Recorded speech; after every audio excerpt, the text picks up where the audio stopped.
هو في الحقيقة كان كيك بس قلب معايا جاتوه. تعالوا اوريكم انا عملته ازاي بأبسط طريقة ومكونات سهلة وبسيطة، وان شاء الله هتعجبك قوي. هتنفع معاكي لمناسبة او لو عاوزة حاجة حلوة وغير تقليدية. وهنستخدم الخلاط، هنحط بقى في الخلاط 4 بيضات، وكمان معانا معلقة من الخل، معلقة من الفانيليا السايلة او البودر زي الموجودة عندك، يعني مفيش اي مشكلة.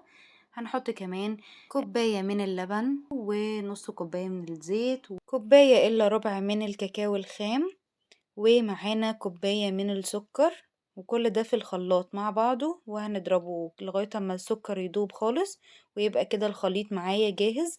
عندي المكونات الجافة بقى في بولة، حطيت كوبايتين من الدقيق يكون منخول، ورشة من الملح، ومعلقة كبيرة من البيكنج باودر. هقلبهم كويس وهنزل بالسوائل وبقلب في اتجاه واحد، وبحاول ان انا اجيب كل حاجة عشان ميبقاش فيه اي تكتلات.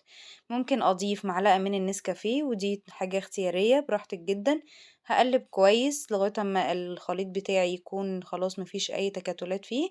عندي الصينية بتاعتي مدهونة ومتبطنة بورق الزبدة من فوق ومن تحت، والصينية بتاعتي ممكن تبقى من اول صينية مقاس 24.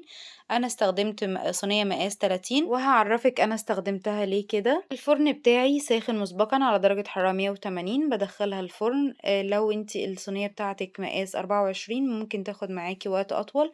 هي اخدت معايا 30 دقيقة بالظبط. بختبرها بعصاية الشيش بتخرج، مفيش اي عجين، يبقى خلاص كده تمام. بسيبها تهدى خالص وابدأ ان انا اشتغل فيها. هبدأ بقى ان انا اعمل ايه بقى. انتي لو استخدمتي مقاس 24 يبقى هتقسميها الاول بالنص. انا استخدمت مقاس 30، فهقسمها بالنص من الطول مش بالعرض. يعني مش هقسمها كأني هعمل تورته. تمام.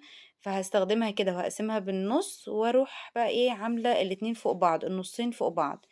يا ريت تكون بس المعلومة وصلتك اللي انا عايزة اعرفها لك. بتبقى كده.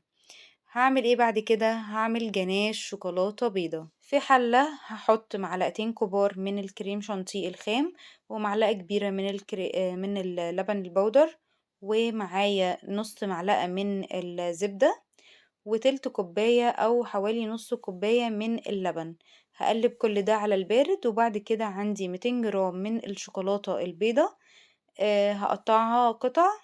وطبعا بكون سخنت كويس الخليط ده، الجناش بيكون سخن.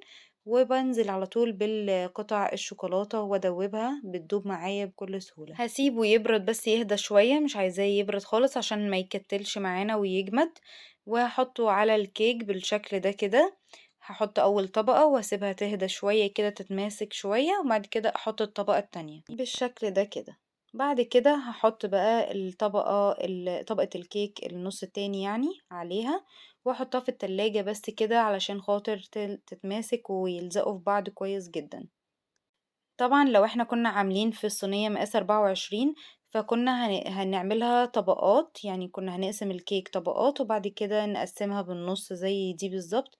ونكمل عادي جدا، يبقى بدل طبقتين هيبقوا 4 طبقات فوق بعض من الجناش والكيك. بعد ما خرجتها من التلاجة هبدأ ان انا اساوي الاطراف عشان يبقى شكلها بس شكلها كويس شوية. طبعا كل ده بيتاكل عادي جدا، مفيش اي حاجة بتترمي. ده بقسمها القطع على حسب انا عاوزة القطعة قد ايه وحجم قد ايه، بالشكل ده كده. تمام. هخلص بقى الكمية كلها بنفس الطريقة، وابدأ بقى ان انا اعمل جناش شوكولاتة. ممكن تقدميها كده عادي خالص، جميلة جدا، والجناش الابيض كان طعمه تحفة قوي. هنعمل بقى الجناش الشوكولاتة التاني ده بقى اللي هنغطي بيه حوالي 350 جرام من الشوكولاتة. وكوباية الا ربع عندي بقى في الحلة، كوباية الا ربع من اللبن. هحط عليها معلقة كبيرة من اللبن البودر، و3 معالق من الكريم شانتيه الخام، ومعلقتين من الكاكاو الخام، ومعلقة كبيرة كده محترمة من الزبدة. هقلب كله على البارد وهحطه على النار لغاية ما يسخن. وأول ما يسخن هحط الشوكولاتة وهدوبها مع الخليط كده وهو سخن. ويبقى كده الجناش بتاعي جاهز. هسيبه بس يهدى شوية واشتغل على طول. ممكن اسيب الكيك على الشبكة واصب عليه الجناش، بس انا حبيت ان انا يعني بالمعلقة استخدم المعلقة بالشكل ده كده. برضه كان حلو مش وِحِش يعني، كان جميل جدًا. جرّبيها وإن شاء الله هتعجبِك جدًا. بعد أمّا باخلّص خالص بقى باسيبه بقى لغاية أمّا يتماسك شوية، ممكن أزيّنه بأي حاجة أنا عايزاها. ممكن كمان أخلّي الكيك بالعرض مش بالطول، يعني تبقى نايمة كده، يعني قطعة نايمة مش واقفة عمودية يعني، بالشكل ده كده. تقدري بقى تزينيها بأي حاجة أو تقدميها كده زي ما تحبي يعني. أنا قدمتها بالمكسرات والكاندي وكانت جميلة جدا. أتمنى يكون الفيديو عجبكم ويكون سهل وبسيط وأكون بسطتلك المعلومة. يا ريت بقى تعمليلي لايك واشتراك في قناتي على اليوتيوب وصفة هدير سعد. وشكرا جدا ليكم ولمتابعتكم ليا، والسلام عليكم ورحمة الله وبركاته.